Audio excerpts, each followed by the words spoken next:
everybody. Welcome to another episode of Classic Gaming Brothers. I'm Zach. And I'm Seth. And we are the Classic Gaming Brothers. That's right. We are the Classic Gaming Brothers. That's right. So I actually got a message from producer Doug recently. I didn't read it, except I did read the very end where he said that he's now going to be putting producer on his resume. Well, that's good for him. He's been a producer for us for a very long time. He's been producing this show since 2019, and as of 2024, he's going to acknowledge that he's actually our producer. Oh, that's great that he's putting it on his resume. Yeah, either that means he's looking for a new job, or he's learned enough to feel like he's now a producer, which means that he possibly had no producing skill before we hired him. You know what? Pretty sure he didn't. I think he lived here. Did he hire us, or did we hire him? No, I think what happened was we walked into this building, and we were like, this is perfect for a studio, and he was already here. So we inherited him with the studio? Yeah, I'm pretty sure. Well, we should probably read his note later, but we're not going to read it today, because we've got a mission today. What's that?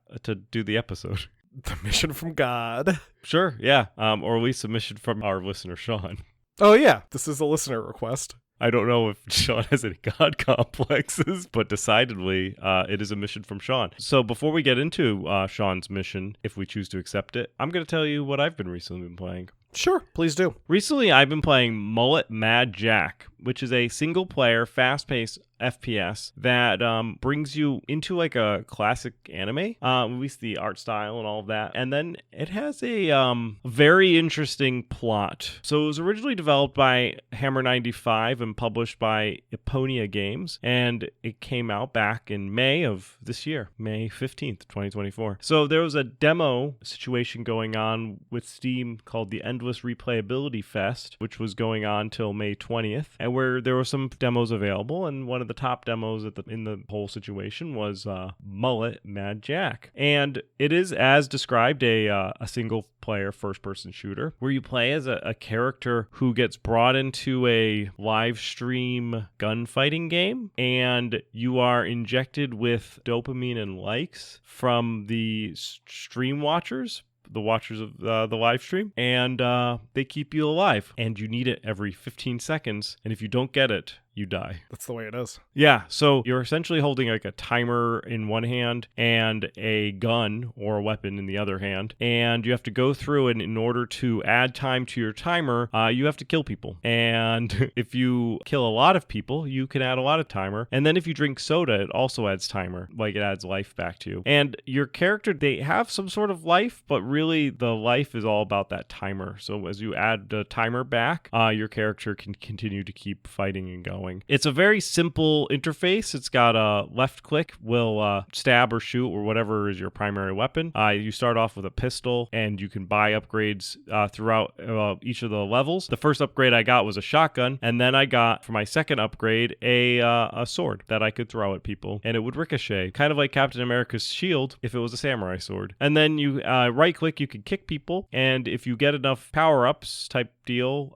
you can stab people with wrenches and knives in their faces, and that makes people even happier. Your objective is to get through each of the levels as quickly as possible and ascend the 10 floors to get to the princess at the end. And each of the levels plays for under a minute, and it's just very fast paced. The art style is wild. It's like a 1980s anime comic in bright colors is the best way to describe it. I was drawn to it just by all the flashing colors and lights. There is a photosensitive warning at the beginning of the game, so you know you're in for a treat. So yeah, I would definitely recommend it if you are like Zach and like boomer shooters, especially quick-paced boomer shooters, because that's kind of like how it plays. And that is Mullet Mad Jack, released in 2024 of back in May. Nice. Zach. Yes, Seth. What have you recently been playing? Seth, recently I've been playing The Windows Are Gone, released in 2023 by Scary Cube. The Windows Are Gone is a spooky, immersive horror game where you play as a guy who recently moved into a new house that you have been seeing in your dreams. So you arrive, and your job is to unbox some things. You take things out of a moving van, and these things are marked. So you like pick up a box, and it says, bring to master bedroom, and you bring it to master bedroom, and you repeat the process, and spooky things happen. I don't want to give too much away in terms of what happens in the game, because it's kind of one of those games that you're supposed to just like sit down and experience. It is a a narrative game. It's got a lot of different like secrets to find, and there's a whole story going on about it. I definitely recommend checking it out. I believe it is free on Steam, or at least when I picked it up, it was free. So if you like free spooky horror games, be sure to pick it up. I do have to warn people though, it is kind of a game that centers around someone's trauma, as the main character survived a tragic accident, and you see flashbacks of that. So if that's something that you might not be into, then I might suggest you stay away from The Windows Are Gone. But if you don't mind that and you are just kind of into spooky games, be sure to check it out. One thing I like is that it does have kind of a PS1 aesthetic to it, in that the graphics are kind of grainy and a little blocky, and there's kind of a filter on the game that makes it feel like you're playing it through like an old screen. But yeah, that's The Windows Are Gone by Scary Cube. It's a short horror game, and I recommend checking it out. Nice. And how short is short? The main story takes about an hour and 10 minutes, and if you're a completionist, it can take about an hour and 14 minutes. Oh, that is pretty short. You can beat it in about 40 minutes, though, if you kind of, I guess, speed run it.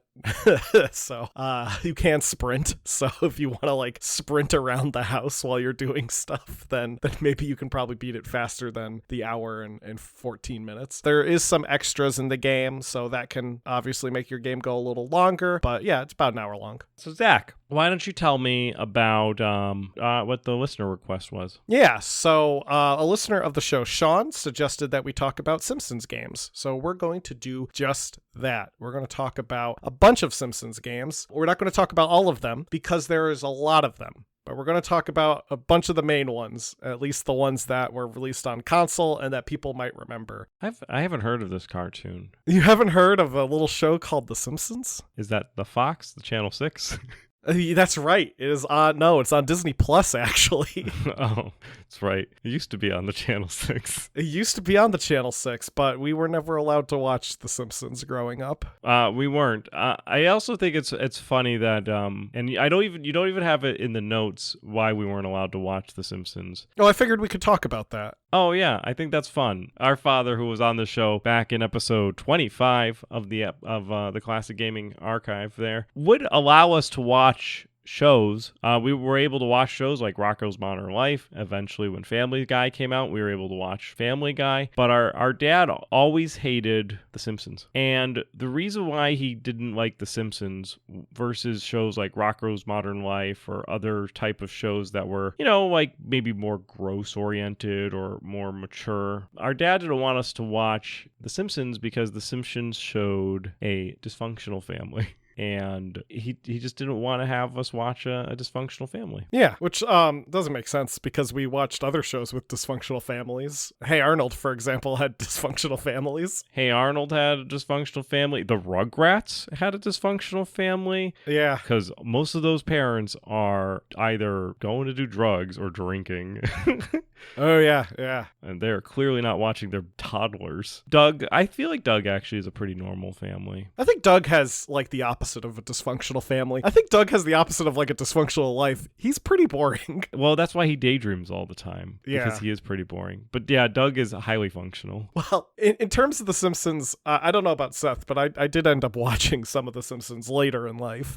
So did I. I remember first watching one episode simply because I wanted to like tie it into something else I was watching, which was I was watching The X-Files at the time, and I really wanted to watch the Simpsons crossover X-Files episode, which exists, where Homer thinks he sees an alien, and Mulder and Scully come to town, and they are voiced by Gillian Anderson and David Duchovny. So it's like a fun crossover episode, and it's a fun show. I mean, it's definitely a show that has been on forever, and we'll talk about that, but it is a show that I think is endearing, and you can always kind of bring up, I think, an episode or a classic episode with someone and they'll remember it, or it's memorable for one reason or another. Yeah, I actually also started watching the show in high school as well. I had a friend in high school who was able to get every episode of The Simpsons on his hard drive, which was a task that was much more difficult than it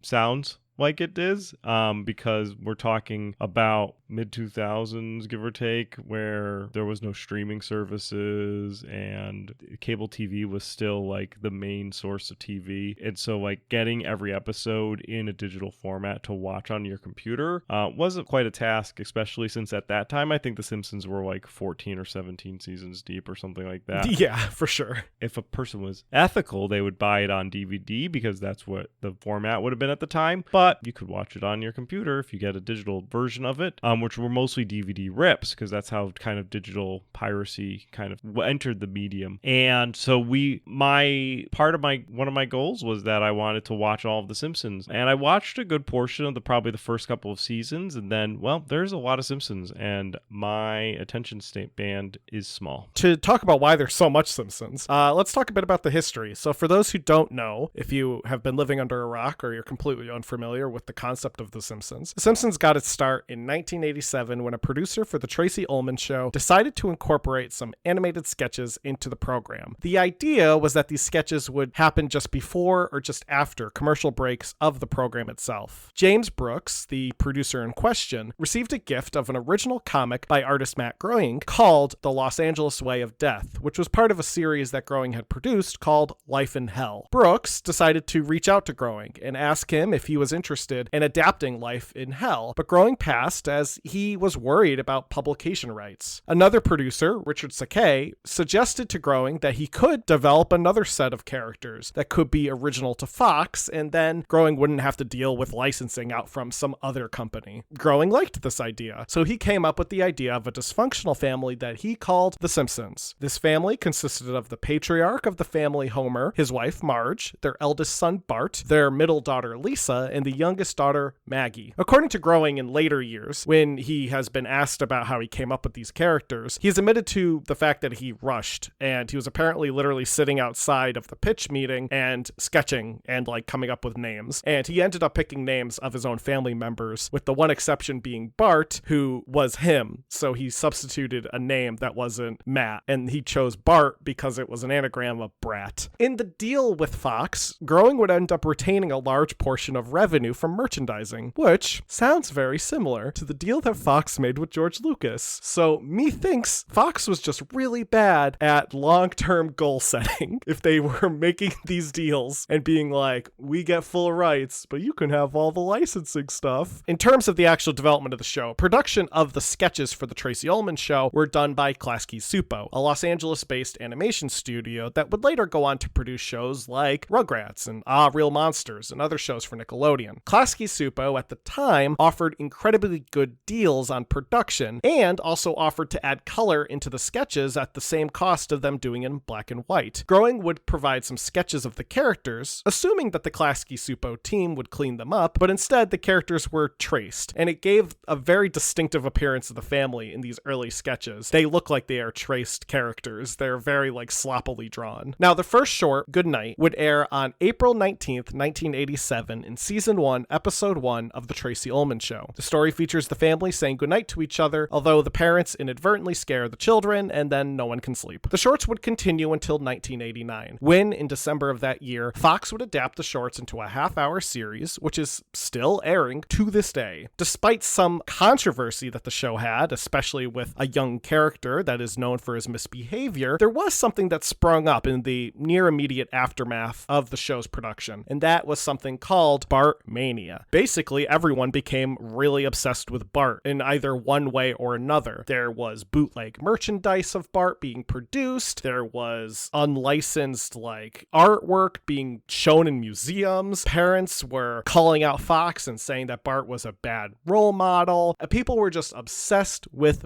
Bart, and probably because Bart had this attitude with catchphrases like, I'm Bart Simpson, who the hell are you? Or eat my shorts. Bart Mania would go on to sweep the nation, with the character being one of the most popular writing candidates in various U.S. elections, probably up until the latest one. Michael Jackson would go on to perform the vocals for a song called Do the Bartman, and of course, Bart and his family would go on to be represented in video games. The whole family would go on to get their start in the video game world thanks to Konami. In 1991, Konami released The Simpsons for the arcade. The game, like most Konami games at the time, is a 4-player co-op beat-em-up where you can play as various family members. You walk through downtown Springfield, and the town which the Simpsons live in, where you must fight off various characters. The final boss of the game is Mr. Burns, who is Homer's boss at the nuclear power plant, as he had kidnapped Maggie from the beginning of the game because she mistook a diamond for a pacifier after bumping into Smithers, who is Mr. Burns' assistant. One neat thing I wanted to also mention about the Simpsons arcade game is a little fun detail. So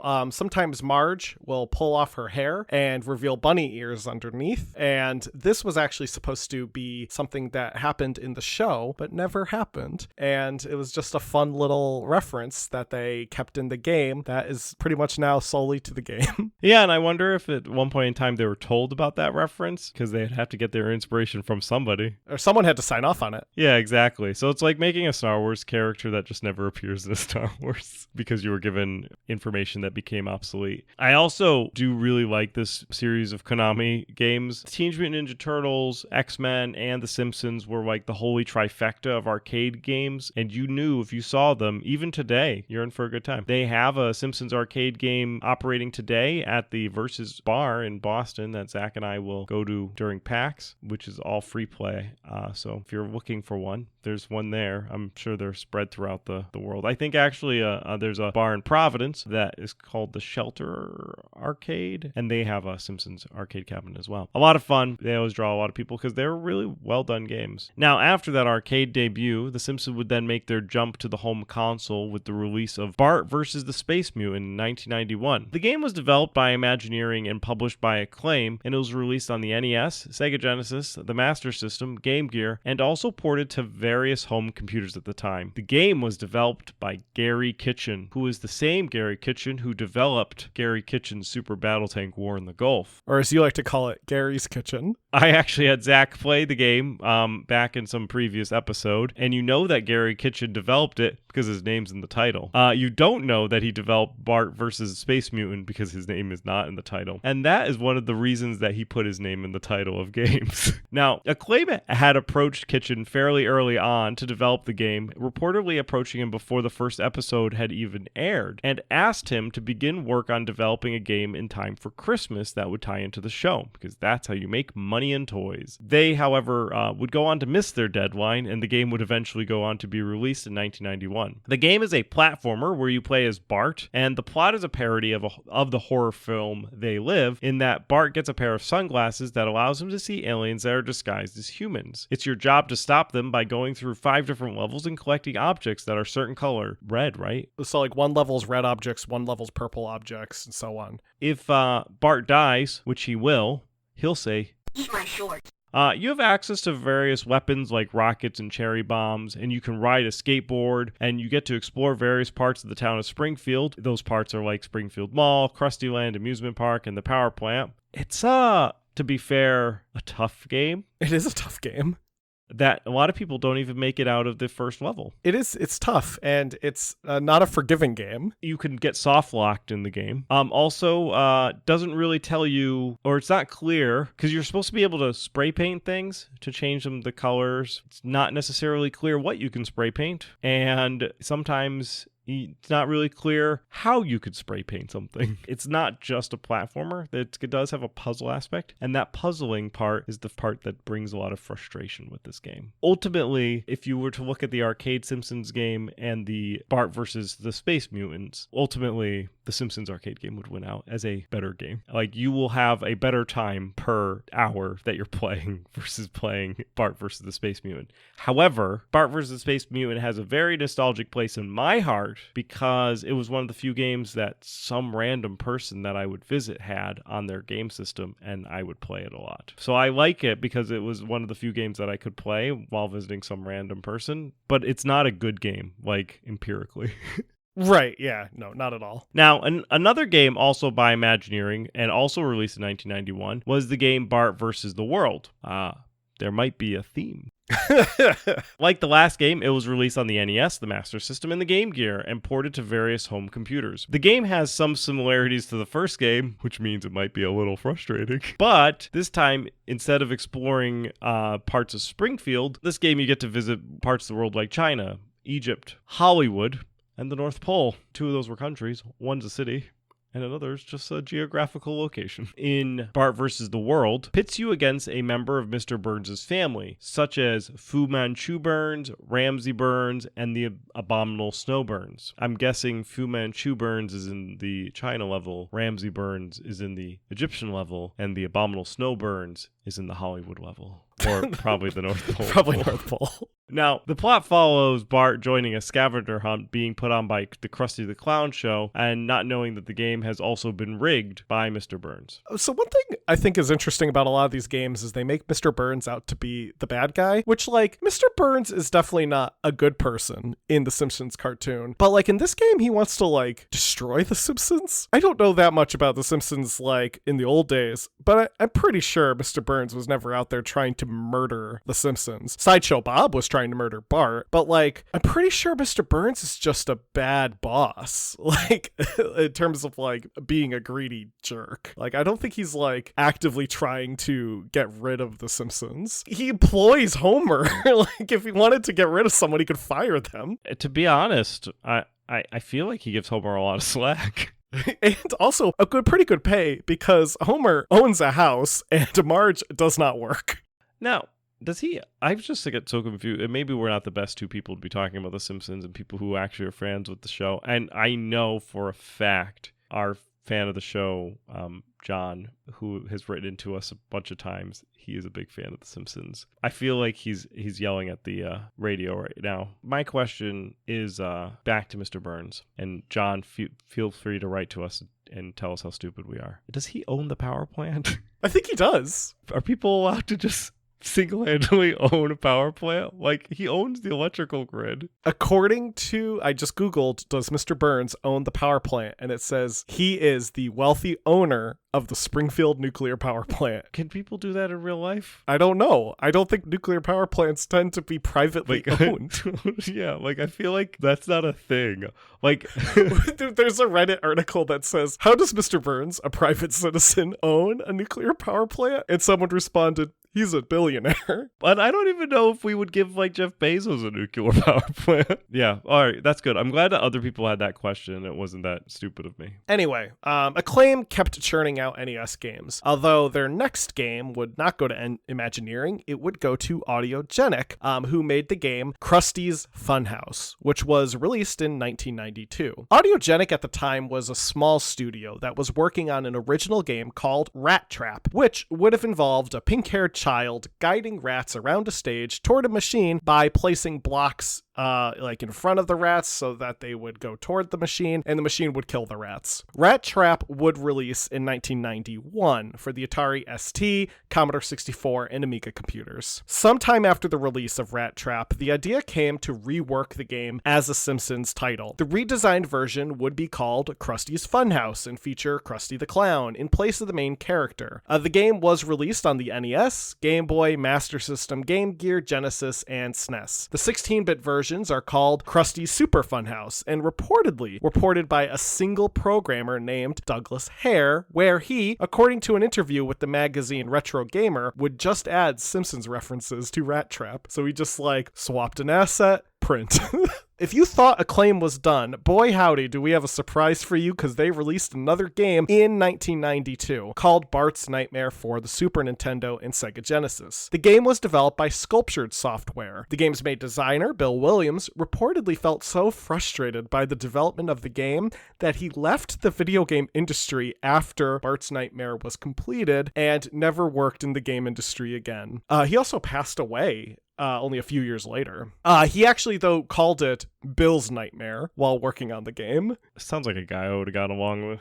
His main issue was with the company meddling during development. Apparently, you know, they would have ideas and then the company would come in and say, well, you can't do this, you can't do that, you can't do this. It just stressed Bill out, so he was done with video games after that. The story features Bart falling asleep while studying and trying to find his lost homework. In the game, you have to go through various mini games by exploring a hub world. The hub world is called Windy World, and you must walk around and find the pages of your missing homework. You also have to avoid various objects like living post boxes that attack you, and also just characters from the show that want to hurt you for some reason. You can find various things that can also give you abilities, such as bubblegum to restore health, watermelon seeds that you can shoot out of your mouth, or a saxophone that summons Lisa, and she has like fairy wings, and she helps you. It's a dream, so weird things happen. The various mini games consist of a world where you play as Bartzilla, where Bart's this massive creature. Oh, yeah. A level set inside of Bart's body, where you're inside of his veins. Bart being attacked by Itchy and Scratchy, Bart as Bartman, and an Indiana Jones parody where you have to jump on balancing columns. Also in 1992, Acclaim struck back with their old friends Imagineering, where Bart Meets Radioactive Man was released for the NES and Game Gear. And it is a platformer. So this is within 2 years, all of these games have come out? Yes, and 3 of them were by one company. What the heck? So I looked up a top 10 list of Simpsons games of all times. None of them are on it, except for the arcade and games that are more modern. So anyway, back to 1992 with the 3rd or 4th Simpsons games that's already coming out because apparently somebody got the license and then went crazy. Acclaim once again brought back Imagineering, and Imagineering pushed out Bartman Meets Radioactive Man and was released for the NES and Game Gear, and it is also a platformer. It shares similarities to the previous Simpsons games that Imagineering made in terms of graphics, but instead of Bart being Bart, he's now Bartman. The story follows Bart reading a copy of his favorite comic, Radioactive Man. When Radioactive Man's sidekick, Fallout Boy, jumps out of the comic, I'm assuming Fall Out Boy has nothing to do with the band. It does. I looked it up. Oh, nice. That's where they got their name. Oh, fun. Yeah, Fall Out Boy got their name, apparently, according to a quick Google search I did, because I was like, that's interesting. Yeah, no, apparently Fall Out Boy's name comes from Fall Out Boy, the character from The Simpsons. So Fall Out Boy, completely related to the band, brings Bart back into the comic book, and he goes on to save Radioactive Man. In order to go on to save him, you have to fight some of Radioactive Man's villains, such as Swamp Hack, Dr. Crab, and Lava Man, who have all taken Radioactive Man's powers. Acclaim would go on to take a short break because they just released a pile of Simpson games. Then 1994 came around, and they returned with Virtual Bart. Developed by Sculptured Software, Virtual Bart is a series of mini games like Bart's Nightmare. There are 6 stages: Dino Bart, Baby Bart, Pig Bart, Class Pitcher, Mount Splashmore, and Doomsday Bart. Each level has a different theme. For example, in Dino Bart, you play as Bart, but are a dinosaur. And like Marge and Homer are like cavemen type of deal. And in Pig Bart, you play as Bart, but as a pig. Some of these mini games are fun. Some of them are not. And this would go on to be released on the SNES and the Sega Genesis. In fact, the level Class Pitcher is a Mode 7 throwing airplane on the SNES. Doomsday Bart on the SNES is you're on a motorcycle, also in Mode 7. And they changed it slightly on the Genesis because Genesis didn't have Mode 7, but it still plays very similarly. Now, the plot in Virtual Bart centers around nerdy classmate Martin Prince showing off his virtual reality headset and Bart causing the device to malfunction, and he gets trapped into the virtual world and must escape, a la Cyberpunk. All right, let's get away from Acclaim. We've said their company name like 100 times in this episode alone because mostly they made a lot of Simpsons games.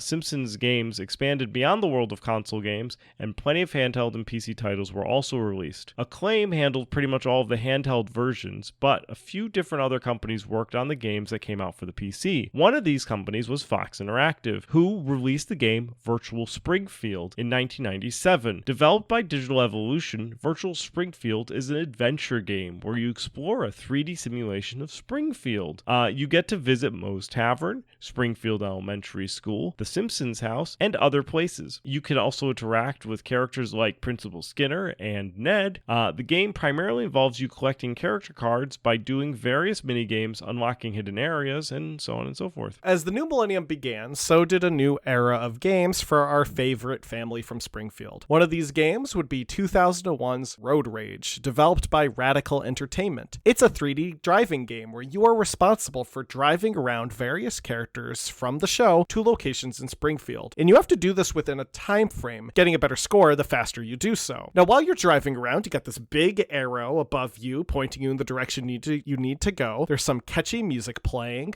Characters are talking. They're, bantering and stuff like that. And if this sounds very similar to something else, it's because you might be also thinking of Crazy Taxi, which was a 1999 game from Sega that involves driving a taxi and getting people to a location in the quickest possible way. And in Crazy Taxi, there's a big arrow that points you in the direction you need to go. There's some catchy music playing, and there's a lot of bantering between the people that you pick up. Sega also thought the game sounded familiar, and they would sue Fox Interactive in 2003, though the lawsuit would be settled in private mediation for an undisclosed amount. I mean, this game really feels like Crazy Taxi. Oh, it feels, yes, it is like Crazy Taxi to a T. It's just with a Simpsons coat of paint. Yeah, I feel like this game and the next game we're going to talk about really feel like the games that they are very similar to. Unlike in Crazy Taxi, one of the differences Road Rage has is that it has Simpsons-related stuff, Simpsons humor, and the missions are often designed to be in theme with what you would expect. For example, one mission is getting Homer to work without anyone noticing that he's late. There's another mission where you, I think, are driving as Barney, who is drunk, behind the wheel, and you're just plowing down costume mascots. It's,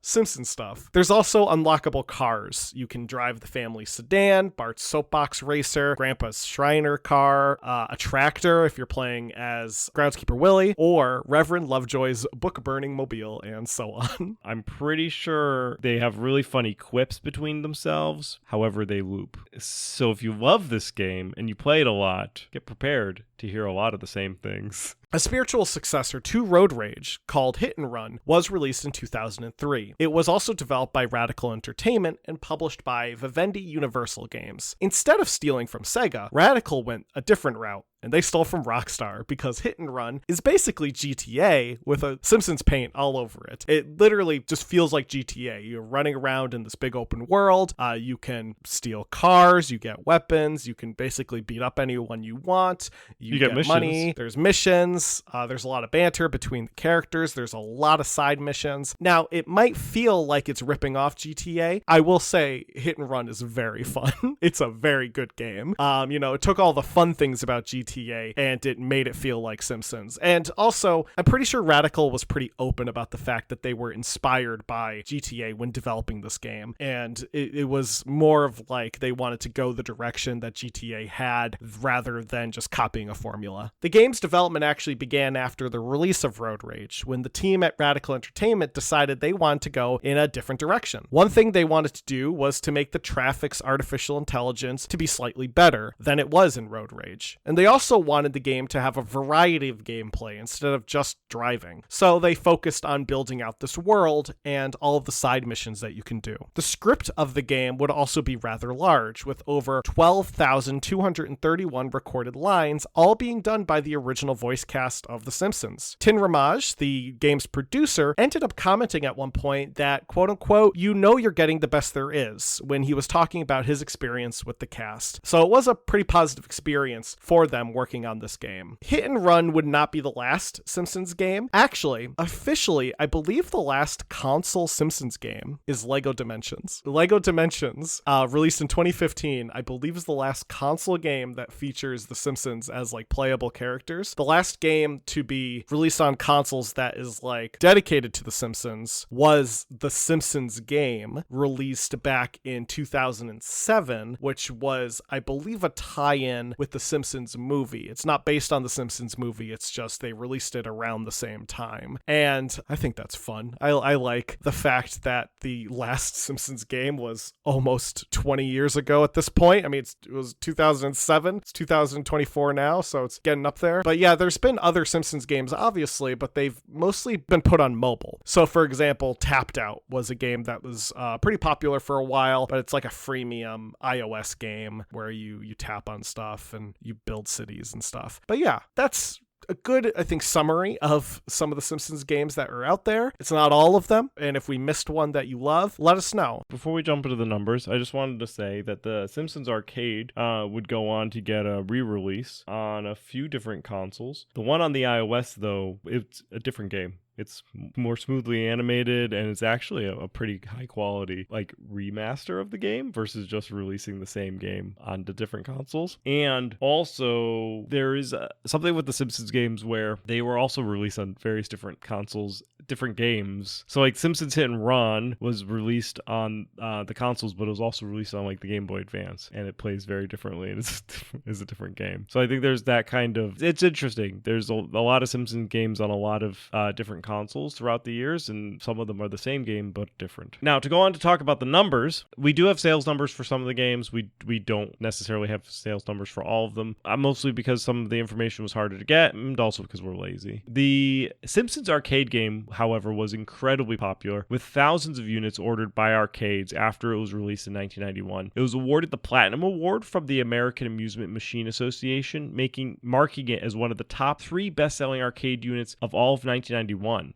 The other two being the Neo Geo MVS board and Street Fighter 2. So The Simpsons was selling as well as Street Fighter 2, which is pretty impressive. Critics were also incredibly kind for the game, with Allgame awarding the game 4.5 stars and Sinclair User giving the game an 86%. Bart vs. the Space Mutants also sold well, selling about 1 million copies, and it retailed for $40 at the time. However, people were a bit more mixed on this game. Nintendo Power, for example, rated the game a 66 out of 100 and said that the game was anything but a game for underachievers, because Bart is an underachiever. This game is very challenging and could be frustrating to some players. Entertainment Weekly would go on to give this game a B, and Allgame gave the game 4 stars. So Allgame is saying the Simpsons arcade game was 4.5 stars, and they're saying Bart versus the Space Mutants is 4 stars. Someone either like the Simpsons at the Allgame staff, or there is a big difference between a half a star. Bart versus the World would go on to score a bit better, getting an 80 out of 100 from GamePro, and one review that said the storyline is great, the graphics, as Bart would say, are cool, man. Krusty's Funhouse scored well overall, with Superplay giving the game a 79%, Enforce giving it an 83 out of 100, and Entertainment Weekly rating it an A-. The publication Total would go on to rank the game as 75th in their top 100 SNES games and called it a reverse Lemmings. It also received a nomination as the best overall NES game from Nintendo Power in 1992. Didn't receive the award, but it won a nomination, which, you know. Now, Bart Meets Radioactive Man would receive mostly negative reviews, with GamePro giving the game a 2.5 out of 5 rating and Nintendo Magazine System saying the game was inferior to Krusty's Funhouse. Bart's Nightmare also had mixed opinions. Superplay would give the game a 91%, Nintendo Power gave the game a 15 out of 20, and Total gave the game a 53%. And that's a whole spectrum of grades right there. 91%, that's like an A. 15 out of 20, you're looking at, I mean, you're probably in the C range if you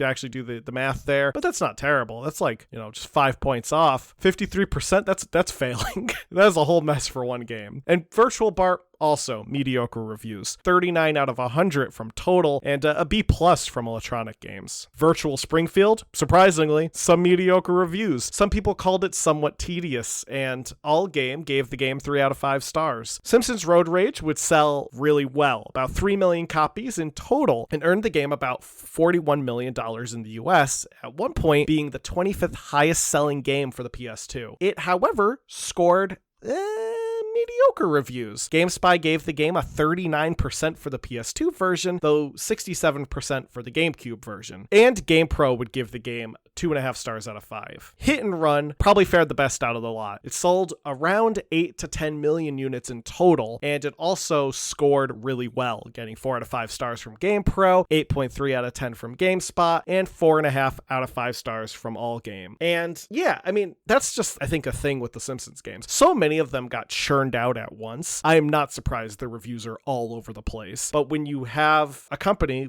that obviously seemed to care for the franchise as Radical did, I think it makes sense that their games did a little better. I mean, Road Rage, not the best reviews, though. 67% for the GameCube. I think some of that difference is just because I think the PS2 version doesn't play as well. Like, I think it's slower. Whereas Hit and Run, just, yeah, it was a hit and run, right? Yeah, I think the if you zoned out during your entire commute to work and are just now catching the end and you're trying to figure out what you just listened to, the story is, if you want to play a Simpsons game, check out Hit and Run or the arcade. Yeah, so either start with the first game or play one of the last. to get us into our retro rewind, Seth had me play X-Men 2: The Fall of the Mutants. Released in 1990 by Paragon Software, the game is a sequel to the game X-Men: Madness in Murder World. The story is actually based on a crossover comic, Fall of the Mutants, where the X-Men get caught up in a whole thing with the Freedom Force and the Watchers involved and the adversaries there, and I think it crossed over with New Mutants, so it was like a storyline that occurred through the Uncanny X-Men, and then you had to read copies of New Mutants to get the rest of the story. It was one of those deals. Now, the game itself is okay. Some of the artwork in the game is very nice. It has kind of a lot of the